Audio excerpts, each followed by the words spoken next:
People think cavers are a bit unique, but in actual fact, it's not that odd at all. It's this thing that keeps cavers engaged, is that you could find a place on this planet that no one else has ever been to, no other human being.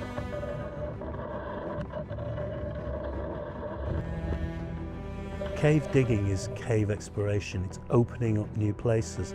There really aren't any or many places on this planet that people haven't been. I think the cavers are completely different to a lot of people that you meet. All they want to do is explore. It's quite inspirational really to see how motivated they are to achieve things.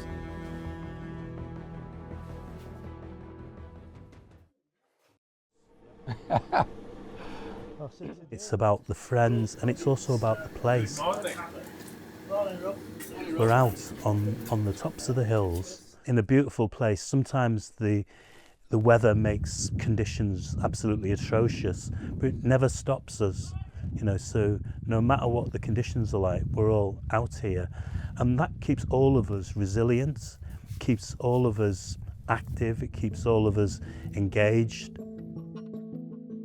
We've made huge progress in the last 10 months and they've taken an enormous amount of rock from the cave up to the surface. We really have made so much more progress than I'd ever imagined. Okay, here we go. They now access the cave through the shaft rather than the actual cave steps, which means they can be completely separate operationally. You kind of look down at the abyss and you've got this kind of jaggedy ladder to climb down, but you kind of get the feeling of going into a bunker. Come on, mate. When we first looked at the amount of rock that was piled up down there, it looked like it was going to take forever to get it out. In the first phase of the project, from January through till Easter, we were using up all the available space down in the cave, and then we'd run out of space at Easter, so the winch became an absolute priority because we knew we'd have to take the rest of it outside up a 55-foot shaft. So we've now got the winch up and running. I'm very pleased with the way it functions.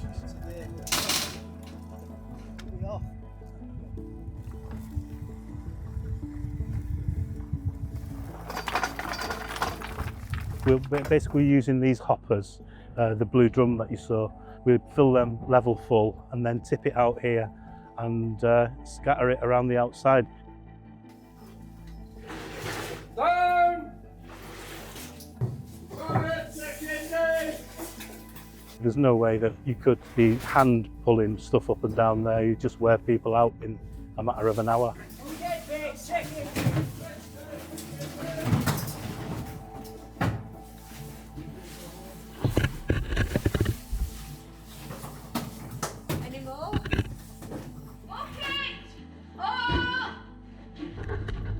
It's really impressive to see it in motion, really, just how quickly they can take the material out.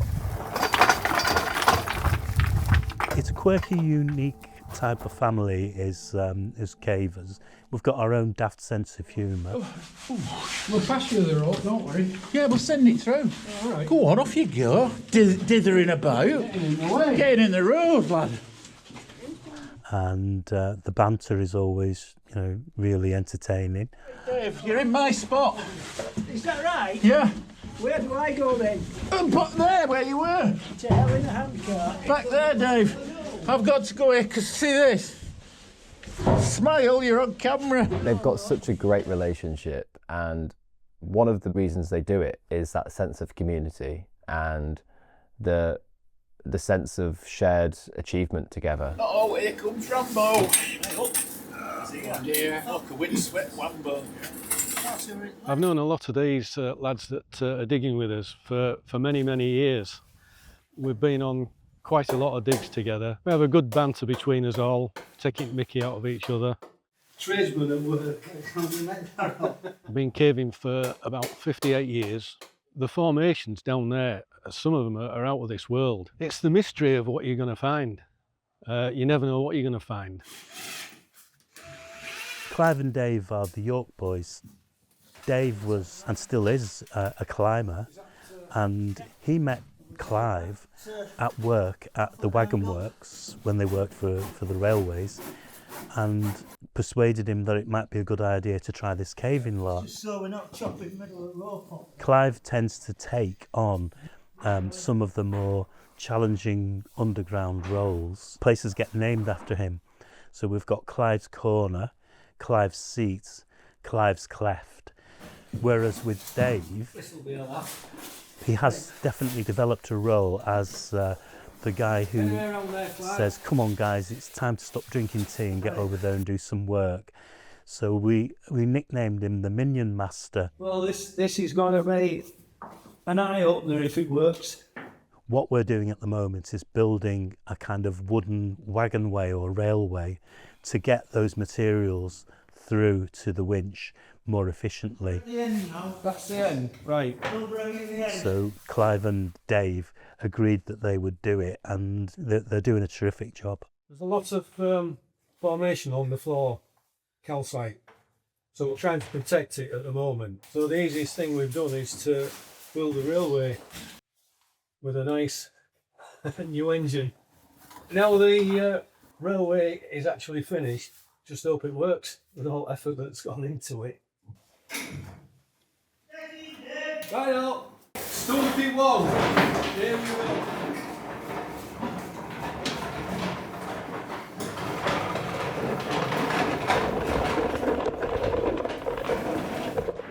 I'm impressed.